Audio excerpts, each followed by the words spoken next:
You're now listening to the Something Good Podcast Network. Please press any key to continue.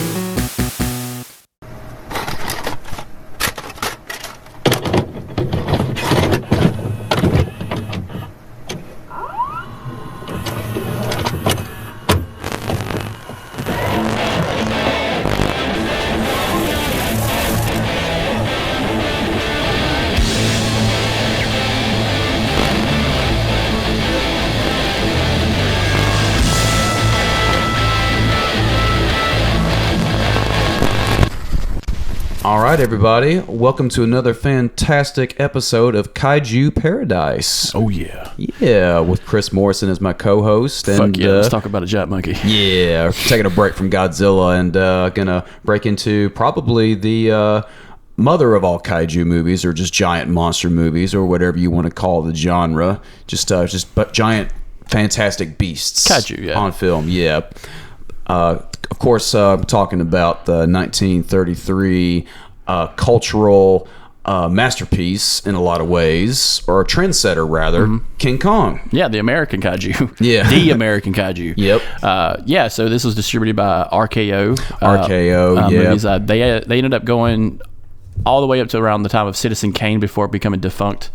A little bit later on in the early 60s. Okay. They were a distribution company, and the later end they stopped making movies and just distributed movies. I didn't see, because I watched. I don't know a whole lot about RKO because a lot of information I'm pulling off of comes from a specific source. But so I'm fascinated to hear about what's going on with what happened with RKO too. So you started getting a consolidation. This is just a history of Hollywood, really. Okay. So you started getting consolidations. You had distributing companies, and you had movie production companies. Right. You had your MGMs, your Warner Brothers, and stuff like that. But before that, you had, American International. A good movie of that is The Amazing Colossal Man. Yeah. American International, Burt I. Gordon type stuff, B.I.G. But like the notorious B.I.G. But like you had a lot of your like them and stuff like that were all like RKO distributed. Okay. So RKO in the early days did make movies.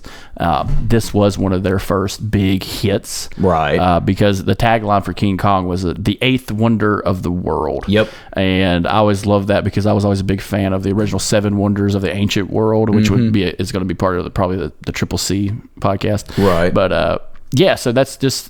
They were pulling actors from the silent. They were a real big part of transitioning from the silent film era into the talkies. Exactly. This was like a huge moment in like the film industry in a lot of ways, and a lot of that was on the back of Marion Cooper. Yes, Marion C. Cooper, who actually appears in I think multiple Big Ape movies. Yeah. Yes. Well, he was a filmmaker who would travel to places like Africa to make a lot of jungle and creature themed movies in that transition period between silent films and talking pictures. And he would go out of his way to get some extreme shots even by today's standards. Like if you I forget what the name of the movie was, but there's some scenes where there's tigers coming up to the camera and kind of like licking it and like clawing at it, and that's Marion Cooper or one of his cameramen actually going up to these fucking tigers and be like, come on guy, come on little guy, a good shot. That's a good shot. Yeah. Marion Cooper was actually born in Jacksonville, Florida. Right. He's the original Florida man. Nice. But, yeah, for real. But he was part of like Pioneer Pictures, and he was part of MGM. Yep. Later on, he did The Son of Godzilla, and he did. He did. I didn't know that. Yeah, he's in Son of Godzilla, and he's in the original Mighty Joe Young. Yeah, and there's the Big Ape. Thing was very big. Like all him. Mm-hmm. A lot of the team that was involved with King Kong would later on do Son of Kong or like Mighty Joe Young, all these Big Ape movies. They were all kind of part of the same team. And I think the one you're talking about is the documentary is called Grass, which was made in Iran. But it was a documentary about the nation's battle for life or something like that, the Bukhari people. But no, just going into Marion Cooper, he died in 1973 to old age of 79. He was a big part of the early film industry. And he was a military guy too. He was a pilot. So going into that real quick, this is in the late 20s, early 30s. Yeah. So going into that, a lot of people who were in the Hollywood were at that time military people. Yeah. Another famous pilot who became a huge I technically consider King Kong science fiction. Yeah. But because it's like kind of like the Hollow Earth almost, because we get that later on, but it's like an island that no one's found is where King Kong lives. But it's still like very vague, where it's like, what we do? Like a fantasy tale. Yeah, but it's like, what are we doing? The guy, Carl Denham, who's kind of loosely based on Marion Cooper himself, is just like, oh, we're going to go shoot a movie with some fantastic creatures and with these, with permission from the natives and this, that, and the other. But another like military pilot, was Gene Roddenberry. Yeah, who made that's Star true. Trek. Him and Marion Cooper have very like parallel lives. They're war veterans, they're pilots. They became big into production companies and stuff like that, and kind of got their story out there and how they wanted it's not their personal story, but their story they wanted to tell, kind of like Rod Serling did with Twilight Zone. Right. And I remember seeing the 1973 version of King Kong. Yeah, or 77. The 77 version. Was it Jeff Bridges and Jessica Lange? I think that one was later on. Okay. Oh yeah, no, that was it. Yeah. Yeah, I don't like Jessica Lange. You don't like Mallory Archer? No, I don't like Jessica Lange because I saw the movie Cape Fear with Robert De Niro, and she's a bitch. Yeah, well, she's a bitch in everything she's in, which is great. Yeah, she's an American Horror Story. She's the mom. She's the evil mom. Yeah, am I getting that? I'm gonna make sure I'm not confusing her with somebody else.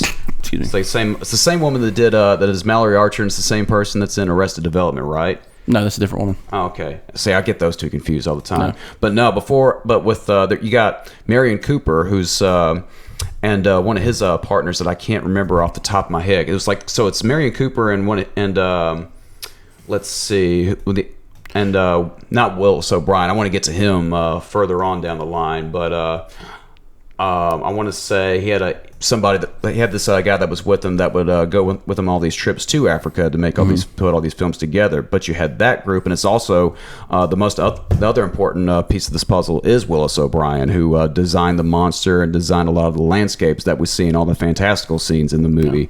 Yeah. And he got his start making a lot of silent movie productions, like say The Lost World, or providing a lot of the creatures in the worlds for Lost World, and was commissioned by Thomas Edison on a couple of them. So, a fun story about The Lost World real quick. Yeah. Do you know the guy that wrote Sherlock Holmes? Sherlock. I'm blanking on Charles it now. Dickens, but you mean Arthur Conan Doyle? Yeah, Arthur Conan Doyle. Sir Arthur Conan Doyle. Yeah. When I say this, you're gonna knock that Sir off his fucking name because he's a fucking idiot. But they presented The Lost World.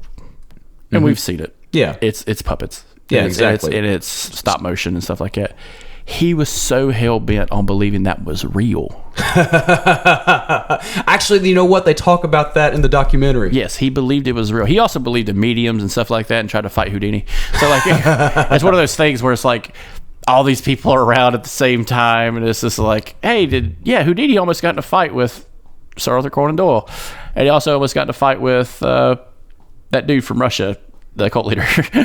Which one? The one who they tried to kill like 7 times. All right. But Rasputin. Yeah. Oh, no shit. No shit. He hated Rasputin. Fuck. Well, he was into magic and shit, and Houdini don't play fucking magic. See, that's a cryptic conspiracy cult. Oh, that's a conspiracy right there. Or like cult, because like Rasputin kind of was a cult of personality in a lot of ways. So I can't wait to hear that podcast. Yeah. But no, Willis O'Brien was making those kind of movies for like The Lost World, but he was also making another movie that was full of stop motion dinosaurs and things like that, and was all about like the Cretaceous period, and it was all about a guy that was going to this island to hunt dinosaurs and to for sport and stuff like that. And he put together this entire scene where the hunter finds a baby triceratops, shoots the baby triceratops, and then the mother finds him and chases him down.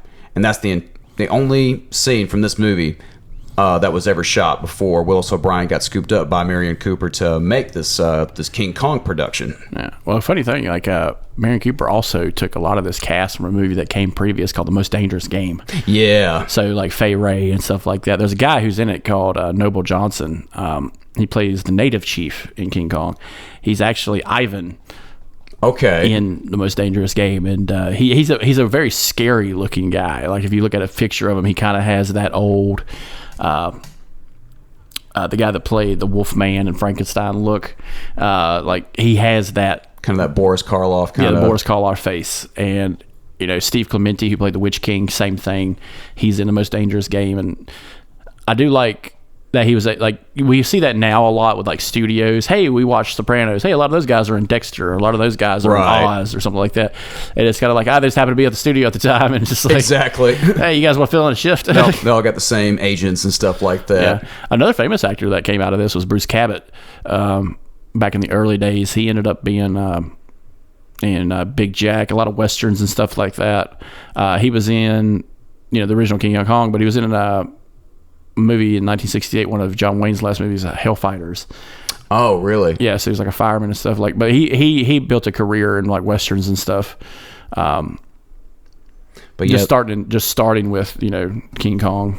And this was a time where, like, this is in the middle of Depression, too, where, like, these big ideas are coming to life with, like, a lot of money being tossed around, too, at a time where, like, the U.S. and just every industry in general in the U.S. was just at its lowest. Yeah, you're coming down from not only the economic depression, but this is a worldwide depression because of World War One.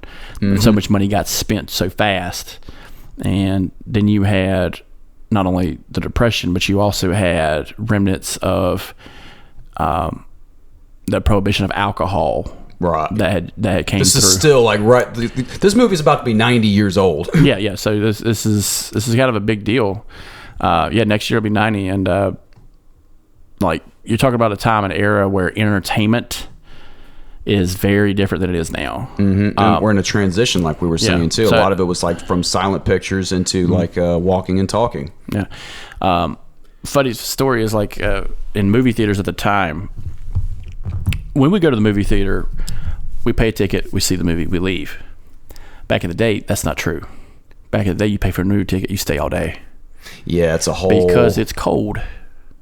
So the dog days of summer rolling around in the Dust Bowl and shit like that. Hey, the kids are taking their 5 cents, getting a drink, getting the popcorn or whatever the fuck they served at the time. Most likely it was fried chicken. That was big. Fried chicken was big. Big time for fried chicken. I was just saying that time period. Fried chicken was big. But like you would get like probably like a candy or some type of like mint candy or something like that, get a drink, and you'd stay at the movie theater all day. You would see probably King Kong twice in one day, right? Because it's always a double feature. You'd probably see an older movie that came out the year before that the theater had, and because a lot of theaters at the time collected the fucking films if they didn't have to bring them back, right? So your distribution companies like RKO made a lot of money at selling the films instead of renting the films. So like at one point, like we see it now. Paul brought it up on the Discord. Hey, they're doing a double feature this day in October at the movie theater, $5. Yeah. Like back in the day, double features were all the time, every fucking day. And these movies, the idea of the matinee didn't show up until it was like a Sunday thing. Matinees are actually something you do on a Sunday back then, because you'd leave in the afternoon after church and see a matinee. And in this time, what kind of movies are we talking? A lot of like romance, a lot of... Dude, it's so cool because you're in the golden age of storytelling when it came to movies at this time. You're getting a lot of adaptations of either like creature features. You're getting the early days of your Universals. You're getting away from your, you're getting into the talkies or whatever. Yeah. You're getting a lot of people converting films into something else. You get some romance movies, they didn't sell as much. Musicals actually sold a lot more, especially in the 40s going into the later. So guys coming back from war were really into musicals and shit. And like, it's kind of funny. It's just like, oh, you got, if you're a man, you don't like musicals. Like, dude, these guys were peeling shrapnel out of a fucking Nazi grenade out of their thigh, listening to the fucking Dancing in the Rain. Yeah, there's some moments in the movie too where they're kind of shows its age a little bit, where it's like, it's like a woman on the boat. That's going to be too much. Yada yada yada. Well, at that time, yeah, like they had very staunch rules when it came to like. They kind of keep it's kind of funny is it's like they have the same rules as pirates had back in the 1700s. Yeah. Which is if you find a bitch on the boat, whoever got the bitch on the boat, both of you are thrown overboard. That was true. Like pirates did that shit. If they found a woman on the boat, they're chucking her out to sea. And the same thing here. A lot of guys, it's a distraction. Right. It can cause a lot of problems. One female and fucking 50 dudes, is a problem. And women and dudes are going to be super insecure about having their feelings shown and stuff like that too. It's kind of funny, like even the voyage there is fucking hilarious because it's all a lie. Yeah, it's all a fucking ruse. Yeah, this dude Carl Denham is like super vague about what they're doing in the first place. I'll tell you what. How about you be cool for 5 minutes and get on the goddamn boat? Yeah, exactly. Be cool, bitch. Or it's like, I'll find a broad, or I'll find blah blah blah blah, or however you talk in the 30s. And they get kind of like, we're talking about Jamie Lee Curtis's mom as the original Scream Queen. But like, Fay Wray is where it all starts. Is the Scream Queen, the starter, and like just screaming like a motherfucker twice in that movie. That's one of those where like you hear the audio of it and you're like, oh, that's the Fay Wray scream from King Kong. Yeah, and I just love the setup because you see going into not only just the landing, but them coming up on the island and they're kind of showing the effects that they had available. So that's the thing, though, that a lot of those landscapes they used were a lot of Willis O'Brien's landscapes that were already used in that creation film that he did with the Triceratops that I mentioned before. That kind of carried over into the King Kong, the monster scenes in King Kong, including a lot of the dinosaurs that were used. So a lot of the, like say the Tyrannosaurus, for example, was supposed to be in that creation movie, as well as like some of the other reptiles and stuff like that. Well, you think about it, that's a pretty genius way of, using already filmed material to kind of save on a budget, because I believe the budget for this movie was like $600,000 or $700,000. Oh, so much, in today's money, it'd be a lot. But even like back then, for like again, the Depression. Yeah, it's fucking ridiculous. You're spending this amount of money that could be building a school where, teaching people how to grow food properly. A lot of this information I'm getting from comes from a Blu-ray copy that I watched recently with my brother of the movie, and there's like this whole series on the bonus features where they're talking to Peter Jackson at length, as well as like survivors, or like some guys that were there, surviving, production team members and things like that, about what they did to put the models together. And this is put together right as Peter Jackson was putting together his version of King Kong. So he was like heavily involved in being so nerdy about like all the nuances of like the models and the sets and the history behind it. It's so great. I even like had the thought when I was watching it the other day, like, who's nerdier, Peter Jackson or Henry Rollins? Probably Peter Jackson, just on this one. Like, Henry Rollins is a vast nerd. Yeah, Peter Jackson, when it comes to film, it's hard to beat. Yeah. Also, with like the Lord of the Rings movies, he had to become a Tolkien nerd on top of that too. Yeah. Or maybe he probably already was, but like eventually adding Stephen Colbert, even, because he's a Tolkien nerd like a motherfucker on the Hobbit series and stuff like that. No, the Hobbit series was like a whole just a paycheck for him, but that's a whole other podcast. That's why it's fucking wrong. Yeah, on a lot of stuff. I had so many problems with that Hobbit movie, but I have a problem with the fucking Hobbit anyway, and like Lord of the Rings, because there's he wrote like a super character in the series, Tom Bombadil, and it's just like anytime this guy could show up and kill the bad guy and not die. Like the Tom Bombadil is like Lord of the Rings and the Hobbit. If you read that, he's a god, just like walking around, and he could kill anybody with like a fucking touch. But what was cool about like one of the coolest parts about the that doc series is that Peter Jackson and his team, while they were making their version of King Kong, they were going through some of this old footage and finding some of these information about some of the models that were used for the monster scenes, like say the spider pit creatures, or like the Tyrannosaurus, or like the Triceratops, and like all these other dinosaurs, and recreated a lot of stuff that was lost. Yeah. So that's what the thing about the old King Kong movie was, that there's so much monster action that people forget about on the Skull Island scenes, but there's so much more that got lost as well. But Peter Jackson and his team were able to recreate one of the lost scenes where they're in the spider pit, because there's this one part, where where they're all trapped on the log, where like King Kong's on the other side of it, shaking them off, like twisting the log, and they all fall off and into this pit. And this pit's supposed to be full of spider creatures and stuff like that go after them. So they remake that scene with like stop motion spiders and stop motion creatures and stuff like that. And supposedly on that scene in particular, since Kong is on one side, there's a Triceratops on the other side that's chasing them. So they're kind of trapped, but that scene got lost for whatever reason, and they include that too. They build this entire like Triceratops model and everything too, where and they use like the exact time appropriate mechanics and everything too. They had to get the specific metals, types of metal used to make all these like movements and stuff like that. And it looked like such a pain in the ass. Yeah. This team went out of their way to make this scene that, is not used for anything other than this bonus content for a DVD. Yeah, well, like the stop motion stuff, that's hard to do anyway. Mm-hmm. Like we watch shows with stop motion, like was it like Robot Chicken, for example? Robot Chicken, yeah. But now this kind of streamlined. Now it's a little bit better. Your Tim Burton movies, your Coraline, stuff like that. There's a movie on Shudder that kind of has that. I think God. It's like something God or whatever. If you watch the fucking Tool music video, there's that stop too. motion. There's stop motion in that fucking movie. Well, one of the guys that was kind of Willis O'Brien's protege on that film, Ray Harryhausen, was involved, and he went on to design creatures that you see on, like, say, The Golden Voyage of Sinbad, or The Clash of the Titans, or The Beast from 20,000 Fathoms, so on and so forth. He was like the stop motion guy for a long time, and that kind of carries over a little bit to like just on a touchstone version of just like the Lost World. We get that with like Michael Crichton writing his fantasy story about what if it was a theme park. I think he just hates theme parks. Yeah. But I think he's just scared of them because he wrote Westworld too. Yeah. And it's always a theme park that turns on you. Yeah, motherfucker. And but going back to King Kong, it's like kind of like, can you imagine being in the theaters at that time when this movie drops? Mm-hmm. And it's a long movie. And it's like 2 hours. Yeah, it's long movies, and like we think of that kind of long, but back in the day, some of those movies had to be long because people were paying in there to sit there all day. Paying their 10 cents a day to go watch the movie. If you're watching a 2 hour movie, then that next movie might be 2 hours too.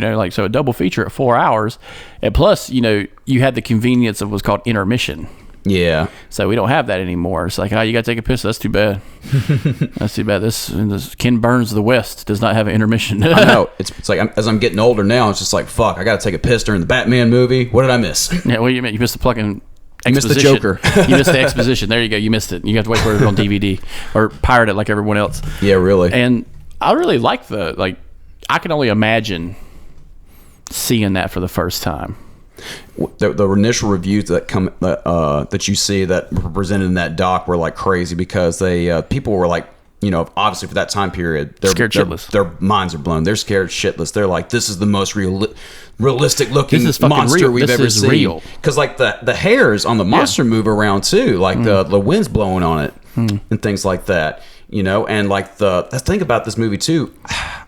My friend Eddie brought this up on a podcast he did recently where he talks about how Joe Rogan was having a conversation with Rob Zombie about King Kong and how Joe Rogan was just like, man, this movie looks so silly now. I'm like, shut the fuck up. Think about the time period and like the tools used to put this together. It's like, you see Peter Jackson and his team put together one scene that probably took them like, months. Yeah. Can you imagine the work put together to make the monsters look that good and have the movements be that fluid? Can you imagine how frustrating that must have been when something just went wrong? And none of that. Other companies, producing content, like a lot of it's cartoons. Mm-hmm. And then you had someone like Walt Disney come along and kind of revolutionize that whole business with his people, where you have layering effects on kind of like animation and stuff. Like there's a cool shot in and they show how it's done in an old colored like documentary, was how they do the zoom shot for Bambi.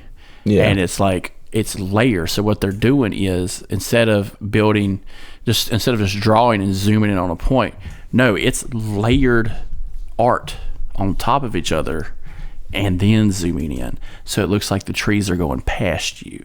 Mm-hmm. So like even with like King Kong, when you're trying to do like, hey, what can I make a scale model of how big this guy's going to be?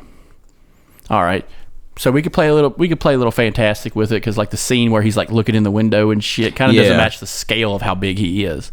But like, hey, when his hand reaches in and stuff like that, like that's where we use practical effects for that, or we'll use some type of layering effect to do that. Well, they did a lot of like this was one of the first movies to use like those use screen projection and have like say people standing in front of the screen, and then when it comes to the editing, the screen that appears in front of them is like a stegosaurus, fucking moving towards them, about to chase them.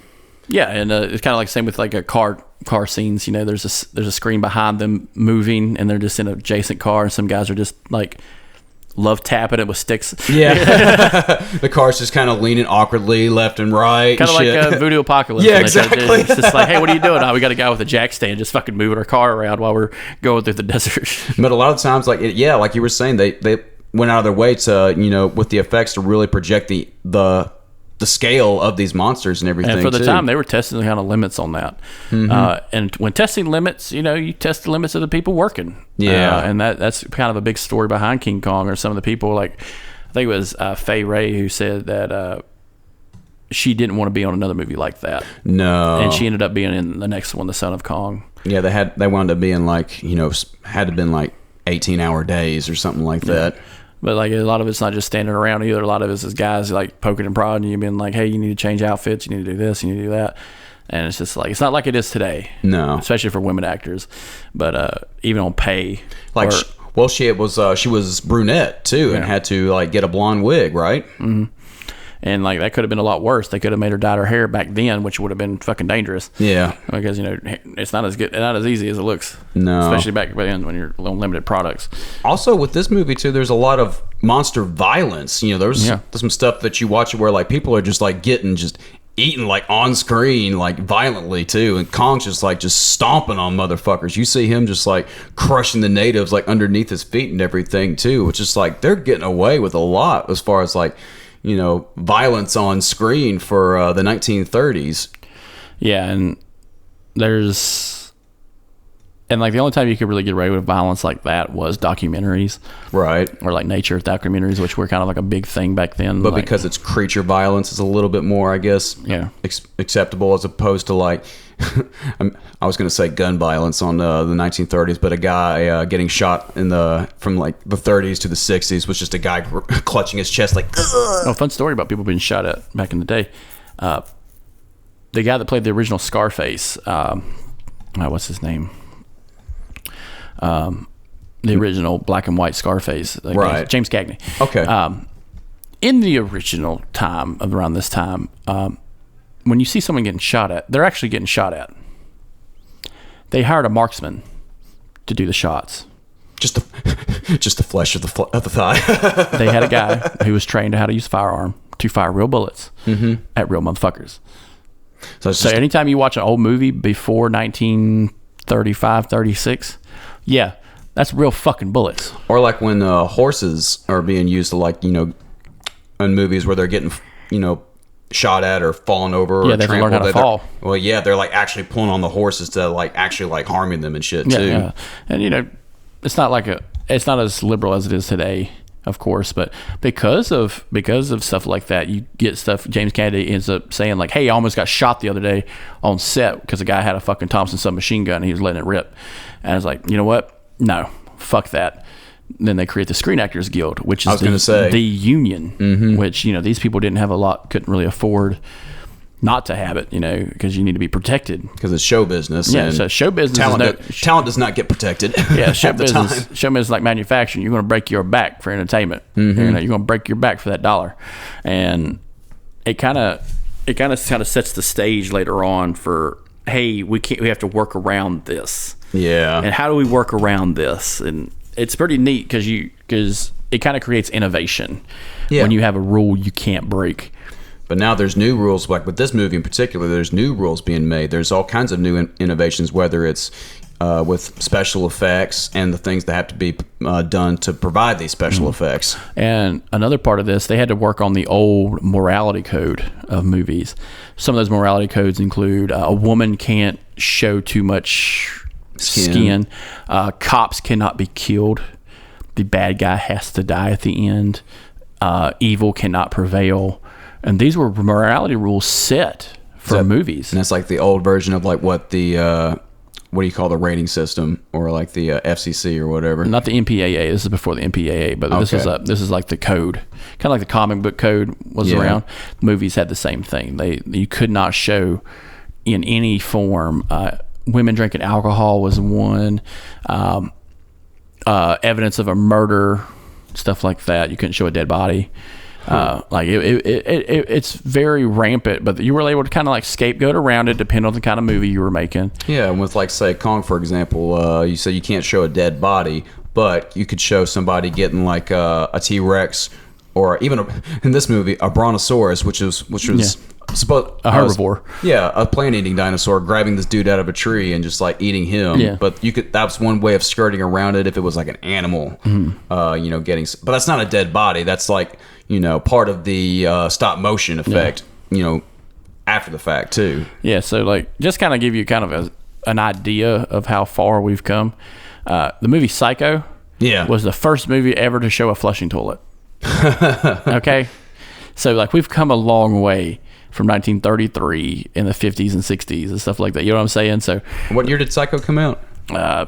Early 60s. Okay. But I'm talking about like, they had to work around these, codes of conduct and stuff like that. But if you didn't have those rules, Kong probably would have been a more compelling movie if he escaped. Well, like I said, he's still like, there's that one scene where like he's taking the bus or he's taking the train and he's just kind of just dumping people out of it. And you see these people falling out of it, which, for the time was probably terrifying. But if you made that without those rules, you'd see them, probably just falling, actually like crashing. Grabbing one, eating one, like just like a Tic Tac. Mm-hmm. And, or like, hey, instead of him being shot down from the Empire State Building, him escaping New York, that would have been more compelling of a story, but we didn't. But in the end, like you said, the bad guy, the adversary, the antagonist has to die. Even though, that's a very important. It isn't like go to jail. No, he has to die. But that's the thing about that too. They make him very sympathetic. Yeah. He's just a creature that's just doesn't know where he is, and he's just reacting to everything around him. Mm-hmm. You remember the movie Inglourious Basterds when they're playing the guessing game? Yeah. And the Nazi guy's got the King Kong on his head. Uh-huh. And he's like, oh, no, I'm a black American. And it's just like, he was brought to America in chains for entertainment and escape.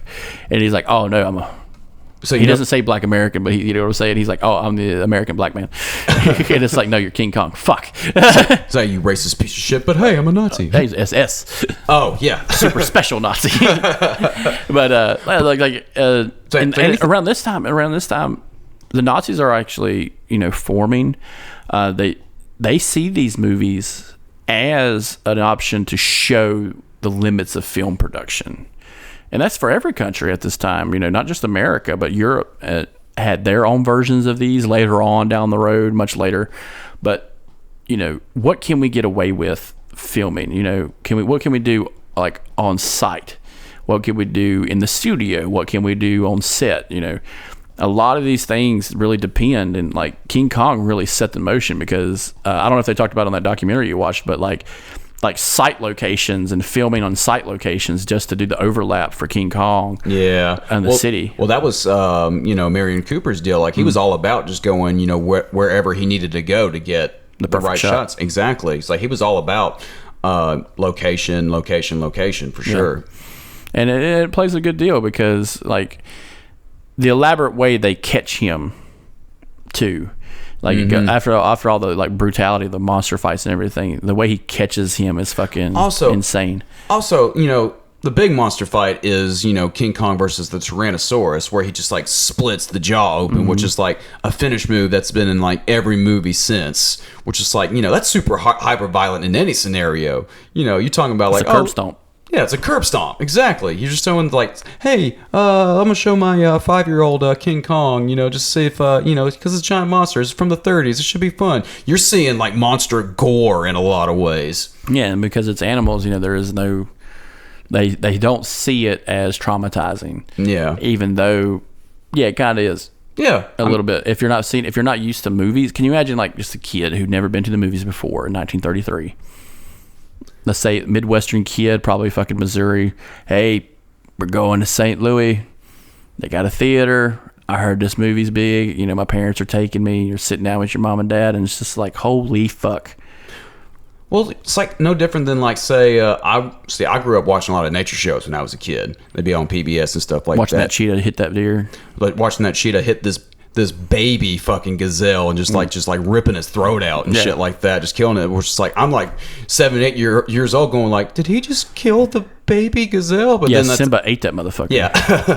But then it's like you kind of like, but then with context and everything, you're like, predators got to eat too, and it's one of those deals. They all got to get it, and it's like, I think it's worse when you see like the little ones get it. Mm-hmm. Like I think I was watching one where it was there's a species of cats that live in Africa. They're the world's smallest species of cat, but they don't get much bigger than my phone. Right. But they're like predators, and they're like the most all-consuming predator in Africa at one point. Really? They travel the furthest based on their size. They kill more based on their size. What do they eat? Just birds, bugs and birds and stuff. Just birds. They catch birds, but like they're like little kittens, but they're like this big, like 6 inches long, and they don't get much bigger than that. And they're cats. Like they look like house cats, but they fucking hunt at night and move throughout the thing. And it's just like, yeah, that's why you shouldn't have feral cats. But isn't that wild? Where we're kind of like as people, we're kind of more prone to the idea of being desensitized to animal violence. I think it's because in the age of industrialism, you're not seeing the animal die. There's only been a handful of, once you go into industrialization of livestock, there's only been a handful of people that are actually going to see the animal die. Yeah, that's a fact. All right, I've seen animals die. I've seen dogs die. I've seen cows die. Goats get ripped to pieces. I worked on farms. I've seen cows and chickens die. And because we're from rural areas, we're going to be more desensitized to that kind of thing. But you get somebody who doesn't know that shit and say, "Hey, how do they kill a cow? Oh, they put a 22 to its head and blow its head up, and it's like a little hole." Or it's like chicken farms. It's like, what do they do with the chicken? You can take your bare hands and take a chicken's head off. Yeah, that's what they do. If there's a chicken that's just kind of like a little bit too derpy there's something's wrong with it, they're just like, oh well, we can't process that one. Even then, you got guys who have the chicken killing stump. This is the stump. Mm-hmm. It's in the middle of the pen too. Like, grab by the back of the legs, throw it in that fucking stump, and slap. Yep, and also back to this time period too, where like people are mostly farmers, and the movie-going audience probably is mostly farmers. And you're going to think about it like the amount of money. All right, let's say they decide to make movies on the cheaper end, or not make movies on them, but sell them at a cheaper end. Once a month, it's an event. Yeah, here we can go to the movie. I used to go to the movies almost every fucking weekend back in 2008, 2009. Me too, because we had the time and money. Mm-hmm. We never got soda or anything. We just brought our own. We stopped at the Dollar Tree. Like we do double feature. We would do like 2 movies a day sometimes. Yeah.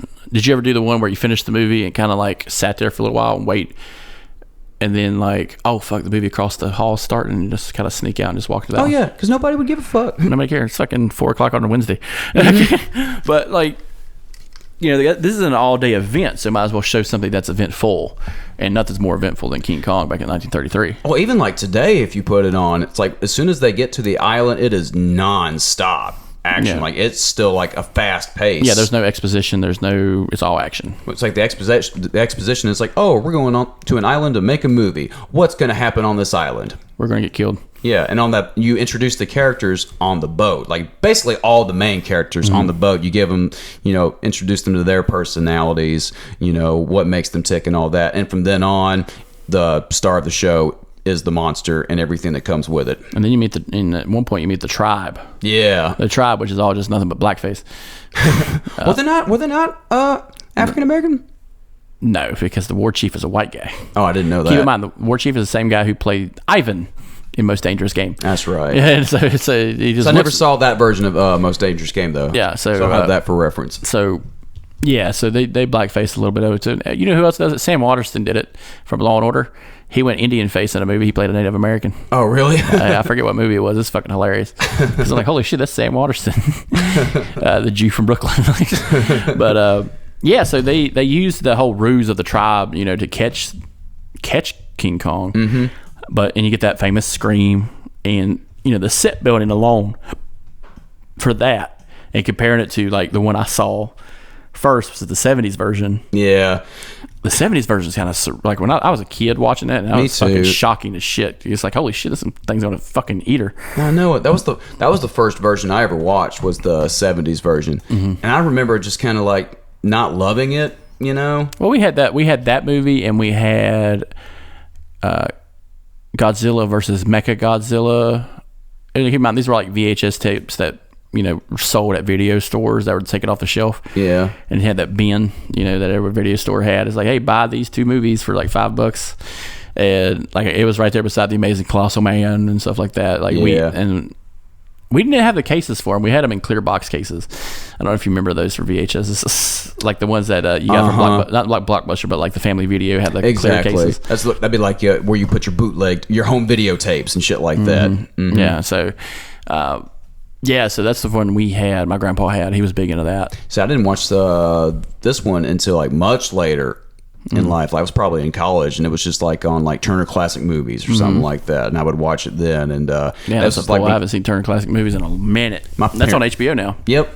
My parents still watch it. Well, they'll watch like features of it and stuff like that. Come on, sit down. We're watching Citizen Kane. Yeah. God, it's 7 hours long. God, that's one movie I didn't enjoy at all. Even with all the, the film, I guess the filmography of it and the cinematography. I just did. It wasn't for me, and I get how impactful it was, but it was this fucking sled. Yeah. You know. But no, with it was that I watched the 77 one first, and then then I watched the Peter Jackson one when it came out in theaters, and that was a chore. Yeah, it's hard to watch. Yeah, it was 3 hours long. Because if you watch the documentary that I watched, you know, Peter Jackson's a big part of it, because like I said, this came around the time of the release of the other one, and he is like all about it. Like, you can tell, like, when he got the gig to do this Kong movie, that he was gonna, you know, put his best foot forward and, you know, put as much work into it as he did the Lord of the Rings movies. You know, it's like this is my big film nerd moment. But, you know, for better, I guess, you know, he went a little heavy-handed. A lot of that stuff could have been deleted. Yeah, because like we were talking about, it's such a simple movie in a lot of ways too. The 1933 version of it, you know, from the beginning to end, it's just, you know, here's your characters, here's the monster. And was it Naomi Watts? Yeah, Naomi Watts was Fay Wray's character, and then Jack Black plays Carl Denham. Yeah, Adrian Brody's in it, and you see a lot of people die in that movie too, just like the original King Kong. Even the guy that plays that who Adrian Brody's character is supposed to be is not that big of a character in the he's just kind of there, you know. It's like all of a sudden it's just like one of those where it's like, you'll be my love interest in the 33 King Kong, you know. Yeah. I don't know, if I was to cut an hour out of it, I think it'd be a little bit more entertaining. The Peter Jackson one. But Peter Jackson, though, he gets so fucking ramped when he does stuff like Lord of the Rings, like you said, but also when he did that Beatles thing. He went all out with that, with the footage too. Did you really have to show Phil Spector? I don't think Phil Spector was in that one. This was Phil Spector didn't do anything with that album until after it was. Yeah, but I thought they featured him in one of the like clips they were showing. See, they had Glenn Johns on that one. Phil Spector. You probably thinking of one that I was watching with John Lennon, where he was doing double fantasy, and Phil Spector's in there just hanging out, being a maniac with fucking John Lennon at the time. Yeah, don't you have a gun to carry and wander around? Don't you have a body to chop up? Yeah, for real. But no, there's if you I think it's on YouTube. If you go on YouTube and look up Peter Jackson's version of the spider pit scene, it's pretty cool. Oh yeah, the spider, it's so cool. Like some of the kill scenes. My cousin Ella in West Virginia, she loves that fucking movie, but she's also obsessed with sharks too. So like she's really big into like animal violence. Right. If she's listening to this, or at least I know her brother is. He knows what I'm talking about. But man, I can't say, like, I don't really have a favorite though. Like each one has their kind of moments. I mean, the original King Kong is still like one of those. I think it's an all-time classic in the genre. You know, we don't get the genre without this movie. What I like, what they've done with it now, is gone away from the hey, let's kill the ape at the end, till we get like Kong Skull Island. Yeah, they make him a full-on, you know, hero character. Yeah, and I like how they do that. But going into the end of the movie, we get the tagline, Kong, the eighth wonder of the world. And the stupidest decision in movie storytelling is, let's chain him up and parade him in a theater because greed takes all, and now he's a product we can sell to the people. Yeah, but it's like this is kind of like, does this story was he trying to tell a different story with a giant ape? Is what you're saying? You know what I'm saying? Like, what kind of story is Marion Cooper trying to tell? Like an analogy. What was the analogy? Some people have some of the stuff I've heard is it's an analogy of American slavery and the dangers of bringing a people over and the damage that causes that, just for entertainment's sake. Well, like I haven't heard that particular theory, but it's more of a racist kind of. Yeah, I was gonna say that's more like a racist angle for sure. And Marion, it's 1933, so you couldn't be put it past him, really. No, but then like the one I hear more often than not is like taking something that's out of its element, something out of its natural environment and putting it in somewhere where it doesn't belong, and seeing it's the man playing God thing, Yeah. And there's so many different analogies and personifications of what King Kong could be. Yeah. And I think it's so weird that it's Kong. Like, the name Kong is now synonymous with, great apes and stuff like that because of this movie. And beforehand, I couldn't find any reference of the word Kong. Yeah, you don't find anything about where they got the name. No. And we see changes. We even get video games. One of your favorites, Donkey Kong. Yeah, which is because someone didn't know how to spell monkey. Yeah, right. This is put a D, and but because it's going to be called Monkey Kong.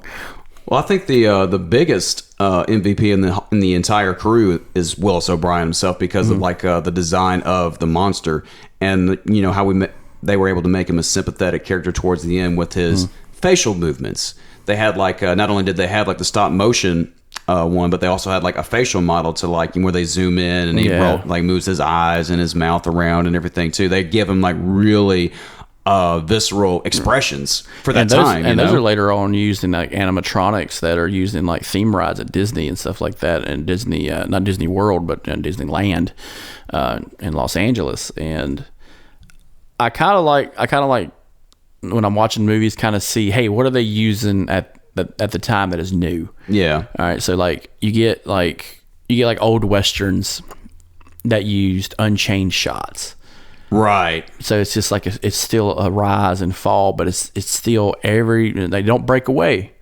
It's just all one continuous shot. Or, hey, what did they do here for the audio? They did a layer audio to make it more scary. They added infrasound to kind of create an anxious effect, and The Witch. Who's using this first and who's pioneering it, and King Kong was a big part of kind of taking that technology for a sound and film score. Yeah. I didn't know this until watching the documentary, but that was the first movie to implement, a score to create a mood for various scenes. And it's a genius idea because, what is Jurassic Park without John Williams? Exactly. What is any movie without John Williams? Yeah. or or to a lesser extent, Danny Elfman. Yeah.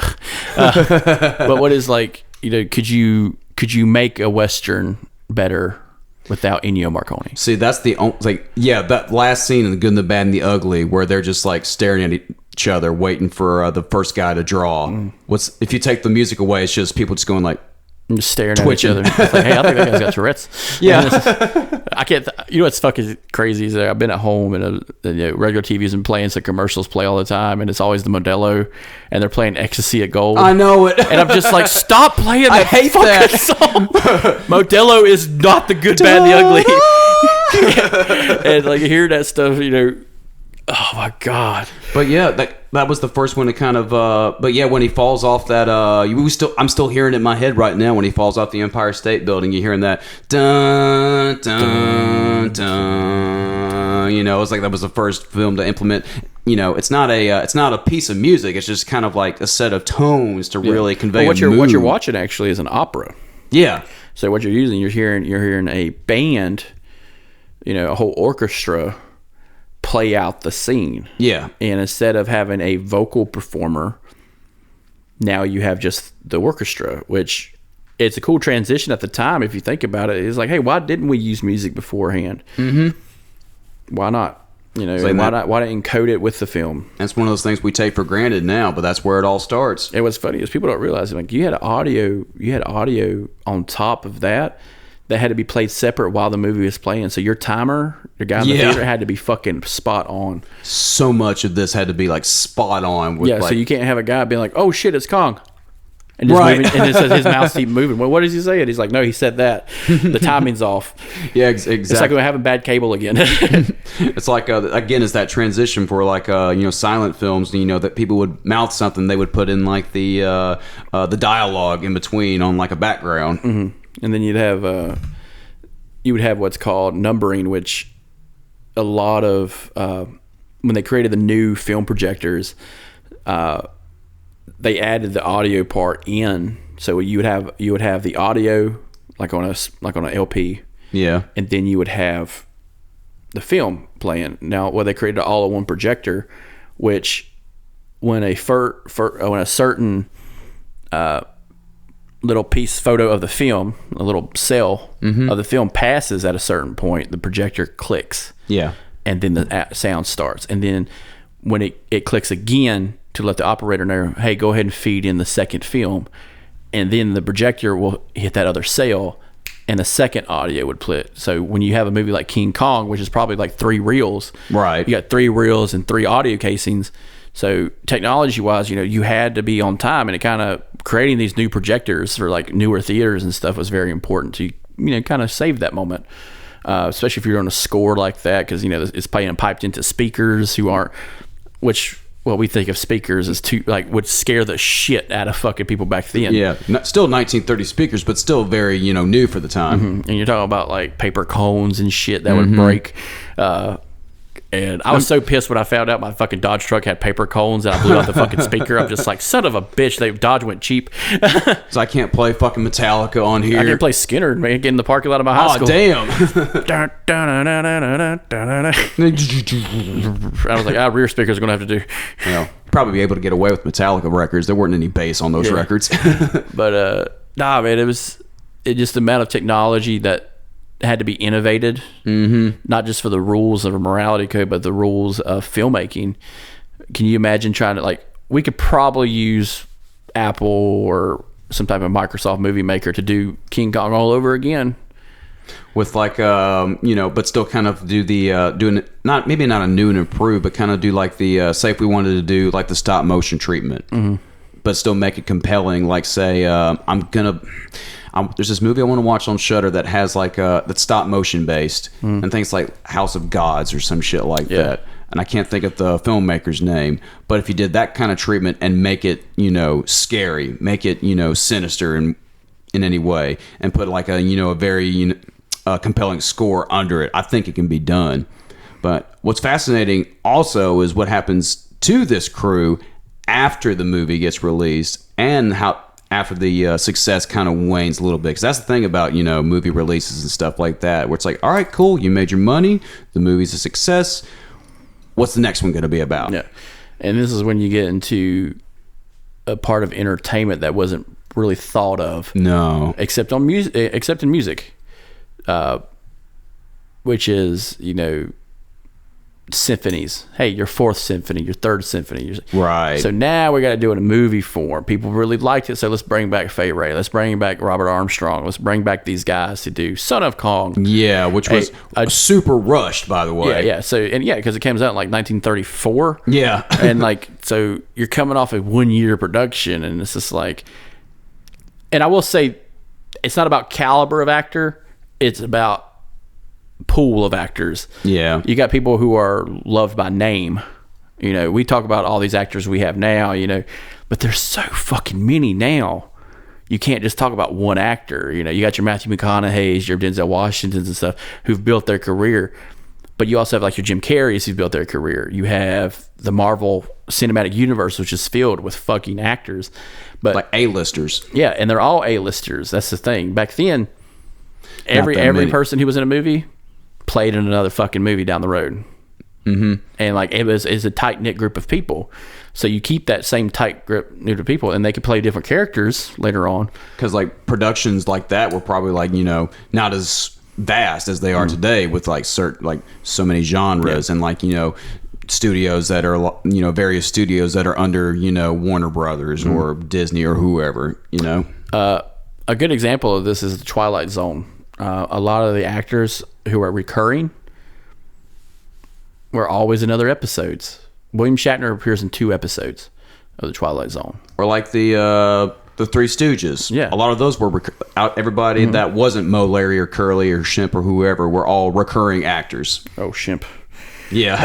But and we talk about typecasting sometimes. These guys were typecast immedially. Yeah. Or not only them, but like the people involved behind the scenes too. Willis O'Brien in particular. Yeah. But like the people who kind of conceived the idea of Edgar Wallace and Miriam Cooper, it's like, hey, we need another monster movie. Think of something. Edgar Wallace, that was the guy. Yeah. That was the other guy. He's like, hey, Edgar, you need to think of another fucking monster movie. He's like, what up? But what about Kong? Yeah, fuck Kong. We've already done it. Let's do the next one. What about Kong but smaller? Yeah, Kong but smaller. Yeah, Son of Kong. It's like you're kind of getting down to that like Stephen King nitty gritty. It's just like this lamp. Yeah, this lamp is scary. Ooh, kabooga. All right, just send me a fucking script.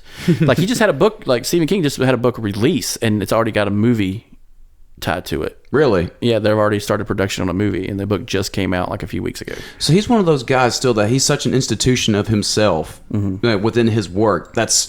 He's kind of like an anomaly in himself, where he's like not only like big in like literature, but film and horror and it's all under one thing. Like he's like one of the few people I can think of that has all of these niches into one, into so many mediums. Well, you think about like that translates that way. You think about Cooper and him, and it's like, yeah, they stuck to that niche. Yeah, the big monster, and they made name famous for it.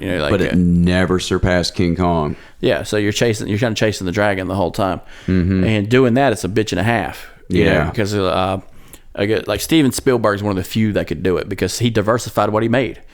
So he had E.T., and then his next big one was Jurassic fucking Park. Right. So like these are cultural touchstones movie wise. So could you do something that big again? Like Stephen King, his first book that got big was Carrie. Right. And he hit it every time. Yeah. Dude, for like 7 books after that, fantastic. I can't imagine like how difficult that must be as an author to knock it out of the park that consistently. Well, it's also an artist. Like, hey, like we hear about these one-hit wonders. Yeah, they can't chase that one hit, but some guys put out a fucking album of 10 fucking hits.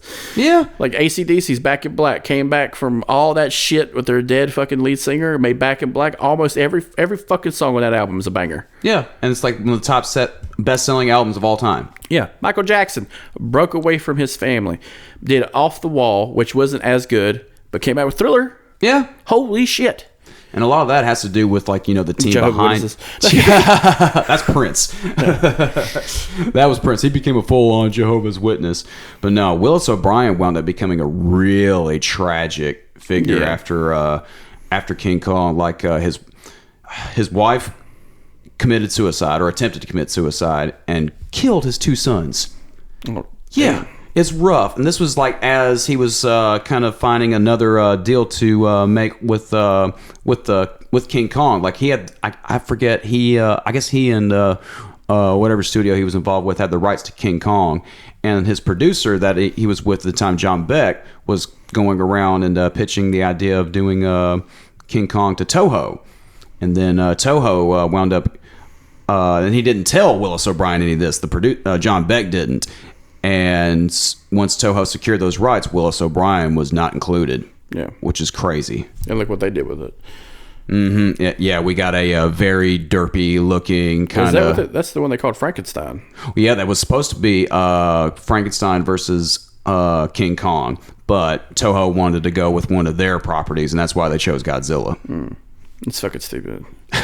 It's fascinating, but that's how we get King Kong versus Godzilla down the line, and then Mecha King Kong. Mecha Kong, yeah, and that was fun. And then a whole TV series in Japan, with King Kong as well too, like a little children's cartoon. Yeah, I remember the Godzilla cartoon. You remember that? Yeah. It had like a little baby Godzilla. Little baby. It was funny because like when he was like Scooby and the Gang. Yeah, it was exactly. It was like a Hanna-Barbera, Scooby and the Gang kind of thing, and like I remember the Godzilla monster. It was like somebody. It was a guy doing the roar. It was some guy going "Brrr" whenever he would show up, and it was the goofiest. It was fucking almost thing. as good as that 2000s Godzilla cartoon, which was about the movie. Well, it was like the about the American Godzilla. Yeah. I'd argue that was way better than the fucking movie was, because I watched that too. Yeah, the cartoon show was pretty good. The animation was good. That was back when you had Big Guy and Boy Soldier and stuff like that. Yeah. Fox Animation, Fox Kids Animation was Fox shit. Kids Animation. I Everybody watched was all that in-house. shit too. They all looked the same. But yeah, You remember that show, Big Guy and Rusty the Boy Robot? not that one in particular. Oh, that was badass. Let's see. Because it came out at the same time as MIB. Yeah, I remember the cartoon MIB. Yeah, they didn't age well. No, especially when they talk about. There's one episode in particular where like, that spacecraft's about to fly into those two towers. They're not going to last long. Yeah. And they're like, oh fuck. But no, that's kind of the 1933 King Kong in a nutshell. I'd love to expand further with King Kong versus Godzilla in particular. Oh yeah, like so, I'd like to come back into like maybe, Giant ape movies in general. Well, yeah, just giant. Not just ape movies, but some of the stuff that got released in America that was kind of separate from Toho, going into American independent films and stuff like that, like. Like we did the whole watch. If people are listening, if you look through our YouTube channel, like there's us doing the reaction and watch along with Amazing Colossal Man. But those giant movies, or like or even them, the giant ants. Mm-hmm.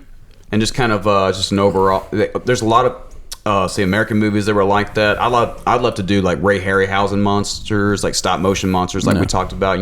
Willis O'Brien was probably like the first guy to do that, but Ray Harryhausen would, we could do a whole episode on him and his monsters, Beast from 20,000 Fathoms or like 20 Million Miles to Earth and that kind of stuff. Because like those movies kind of influence stuff like The Abyss, yes, and Deep Star 6. These are all because the 20 Million Miles from Earth in particular was about an alien monster who starts off super small but then grows big enough to fight an elephant in Italy at the end of the movie. I would love to like kind of do a dive on that because that's still part of the kaiju kind of thing, like especially with them. Absolutely, them is basically a kaiju mommy, but it's ants. Yeah, giant bugs. Let's see. I need to find. There was again eight-legged freaks. Well, there's like this whole there's like a giant spot. There's like a hole in the 50s, for example. It's just all giant robots. There was the Deadly Mantis, for example, and there's a giant spider movie. And War of the Worlds. War of the Worlds is a classic. Like it's giant. I mean, it's aliens and stuff, but it's giant, over the top, fantastical machines killing man, and we barely prevailing. And sometimes I remember watching that when I was like 7. The original War of the Worlds in color. Let's see. Yeah, that and I watched that and what was it? What's the one that Keanu Reeves did the remake of? The Day the Earth Stood Still. The Day the Earth Stood Still. I mean, like it's a robot, but it's kind of a robot monster, I guess. And I'd put that up there with the genre for sure. Yeah, he plays. What is his name? It's a stupid fucking name. Yeah, I can't remember Klepto or some shit like that. Yeah, but the most fun thing about those movies is the trailers. It's like, see the amazing colossal man or whatever. Yeah, it's like, it's a colossal event. Yeah, Kong, the eighth wonder of the world. That's a cool tagline. Because nowadays you couldn't find 3 people to name all 7 wonders of the world. The original. I'm thinking about them right now. The original 7 wonders of the world. It's fucking hard. Yeah, and like. There's like, the 8th wonder, because they're like, the Eiffel Tower's one. It's not. No, it's not. It's not. It's like the pyramids, the gardens of... the Garden of Babylon. Babylon, yeah. But like the mortuary of Hephaestus, you got the lighthouse. Come on, Chris, you got it. You got the lighthouse of Artemis. You got the thing that was in the Colossus of Rhodes, which was the Strait of Gibraltar. You had a lot of them were just Greek and stuff, but it's like it's narrowed it down to 7. You had the Library of Alexandria that burned down. I was going to say the pyramids are really the only one that's left. The pyramids are the top tippy top. Yeah. But like you had all these other ones. the Lighthouse of Artemis was pretty cool because it had a giant sun-based magnifying glass death ray that they said they could point the glass down and burn ships. That is fucking stupid. But we'll be back for some more Kong talk. I know we kind of like talked around it a lot too, but like we said, that's a very simple movie, but like all of the nuances are like probably the most interesting part about this movie too, that, you know, carry on into so many aspects of what we enjoy in film today across all genres. Oh, that's blockbusters in particular. If I remember right, I think King Kong is part of the Criterion Collection because it was the first one to do certain specific things on a grander scale. Oh yeah, it has to. It has to be. And that's the main point of the Criterion Collection is innovation in film. Yeah. That's why The Rock is on there. And hit us up in our Discord for any deep cut monster movie suggestions that you might have that we can add to the list. Michael Bay's King Kong. Oh, you know what? That might be kind of fun. As stupid as that and ridiculous as that sounds. It plays the same. It plays like a sequel where King Kong escaped instead of gets killed. King Kong is back and he's pissed. All right, for King Kong 2, putting on the Ritz. Well, for myself and Chris Morrison, this has been Kaiju Paradise, and we will see you next time.